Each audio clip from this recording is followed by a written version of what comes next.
अस्सलाम वालेकुम।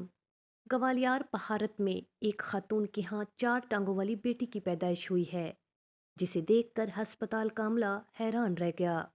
डॉक्टरों के मुताबिक बच्ची का वजन पैदाइश के वक्त 2.3 किलोग्राम था और बच्ची पूरी तरह सेहतमंद है। अस्पताल इंतज़ामिया के मुताबिक पैदाइश के वक्त बच्ची की 4 टांगें थीं। बच्ची जिस्मानी खराबी का शिकार है।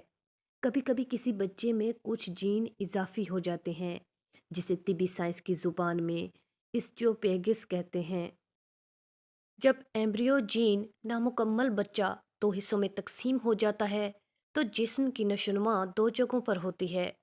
इसकी वजह से इस बच्ची की कमर के नीचे वाला हिस्सा दो इजाफी टांगों के साथ नशोनुमा पा चुका है, लेकिन वो टांगें गैर फाल हैं। इंतज़ामिया का कहना था कि डॉक्टर नवमौलूद बच्ची का मुआयना कर रहे हैं कि आया जिस्म के किसी हिस्से में कोई और ख़राबी तो नहीं है।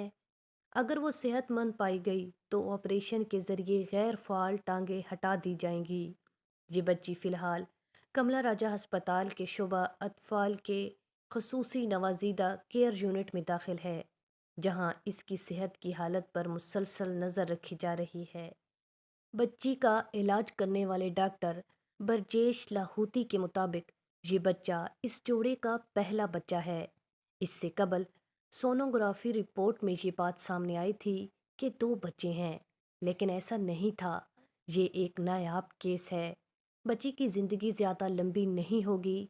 बच्ची का वज़न तकरीबन 3 किलोग्राम है और इसकी दो रीढ़ की हड्डियाँ और एक पेट है। और ये एक बहुत ही पेचीदा हालत है, जिसे डायास्पाइलिक पैरापेगिस कहते हैं।